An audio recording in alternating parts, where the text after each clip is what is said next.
We're delighted to welcome along BBC Controller of Drama Commissioning Ben Stephenson and the Head of Drama for English Indies, Polly Hill. These are the real decision makers and we've got them here, make the most of it. So there are 4 channels that we commission drama on, 1, 2, 3 and 4. We spend over 200 million on drama a year. We can't be specific about the exact number, which is the largest investment in drama in this country and one of the largest in the world. We make over, I think it's 500 hours of drama, and about 250 of that is original pieces every year, as well as the returners on top of that. We spend the majority of our money, 70% of our money, on post-watershed, so 9 o'clock, and the majority of that on BBC One.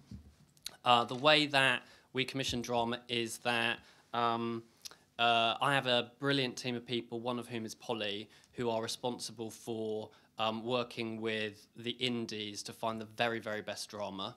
I don't get involved in development apart from occasionally for specific issues. The reason for that is because I don't want people to second guess me, and I don't want it to be about one person's taste. I want us to catch all the very best drama for our audience, and therefore you need many different people capturing many different flavours and tastes. So BBC One really is the central place for everyone to focus on. That's where the majority of the money is spent. All of the other channels equally important, but when it actually just comes to bare facts and figures, that's where the majority of our drama is. As I say, the majority of that is 9 o'clock, and that's really where we're focusing at the moment. On BBC Two, we had a big investment in cash in it last year, so we doubled the amount of drama we'll have. So this year sees the birth of a new BBC Two, which is about, as I say, specific stories, authorship, high-end drama, filmic, angles on the world. Broad stories, but for a bespoke BBC Two audience. BBC Three, Being Human, came back last night, got its biggest audience yet with 1.5 million, very pleased with that. We only do 3 series a year. We're returning Being Human, we're returning Lip Service, and we've got a new series called, at the moment, Touch, but we might not call it that, by Jack Thorne, which is a brilliant series about the undead. Which is very ambitious in the way it tells its stories, but we are looking for new shows to come underneath those. It is a channel for a younger audience, but within that you want a broad audience still. You still want everyone to watch it, and it really is just about finding intelligent, sharp stories and attitudes on worlds that are going to appeal to a younger audience. And then BBC Four, again, a small budget, and it's sort of the thing that you do because of passion, and we're looking at continuing what that channel has done, which is bold, entertaining, purposeful takes on history and culture. Obviously, biopics has built the reputation of that channel. We're not going to do them for the sake of them, and we want to broaden the reach. We'd never say you have to pitch a piece set in Newcastle just to Polly because she's England. The reason we've got 4 departments is in order to have that range and diversity, and to find people who like your idea. So if one person doesn't like it, it doesn't mean it won't be made at the BBC because somebody else might, which just encourages people to be honest and to respond to things because they love it rather than because they feel it might work, which is never going to get anyone any success.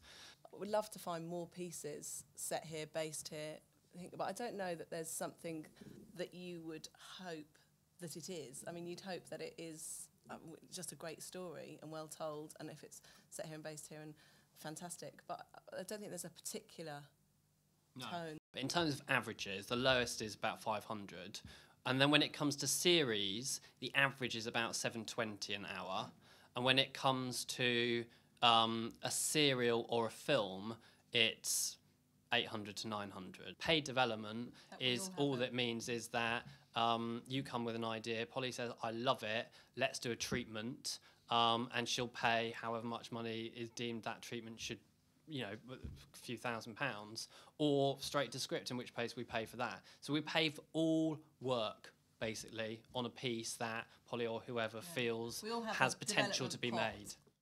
We will help people get agents if we're really impressed by the work or they've come to us. And the writers' room is there expressly for writers who don't have an agent to get feedback on their work and to get support getting an agent. That is expressly what they are there to do. But if you are a writer with an agent, with a relationship with an indie, we are open to developing work with new writers. What we're saying about agents is We don't take work directly from writers. No, I understand In-house have to take them through an agent, and Polly has to take them through indies. But if you're an indie, then there's absolutely no problem. And actually, I think it's best to send a page, unless you've got a script, but you don't have to do more than a paragraph or a page to get your idea. Well, I've got a script, and my experience is it's normally best to do a one-page, and if the person likes that, if you've got a script, I'd send the script. You would? But yeah. There's no such thing as a right or wrong pitch. No. The pitch is whatever's the best way of selling the project. If you've got a I script, always think if there's a script, send the script. It should be the best. But I'm saying if you haven't, then obviously a page. Then the best thing to do is just drop Polly a line saying, "Oh, I've got this script. Can I send it to her?" She'll say yes, and then just send you on to e-commissioning, which is just a process that you have to go into order to make sure that it's registered. But it doesn't stop you from just emailing someone. And all of our email addresses are first name dot surname at bbc.co.uk. So I promise you, it is as straightforward and simple as that. Once you're on the e-com system, I think that's the biggest thing, is getting onto the that. e-com system is for registering and to make sure that everything is protected, so we can evaluate ideas, within set times. But I would always send an email as well, because it's so crucial to have a conversation, which you can't do on the e-com system. When I read a script, I don't look at the front cover and think, oh, no. I don't judge it by the front cover. If somebody walks through the door, I read it. I judge it by how good it is. So whether they're a new writer, an old writer, an in-between writer, could not care less. And the proof really is in the pudding with that, which is, we have 12 hours of drama by 2 writers who have never written a single word of drama before on the screen.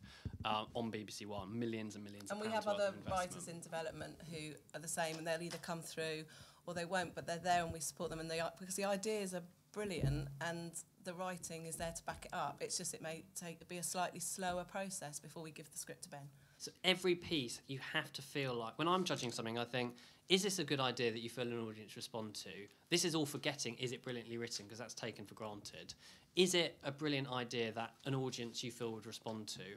Do the team making it feel like they know everything about it 100% more than you do? Do they know exactly what it is and what it isn't? And thirdly, would they lie down in front of a moving train and in order to make it?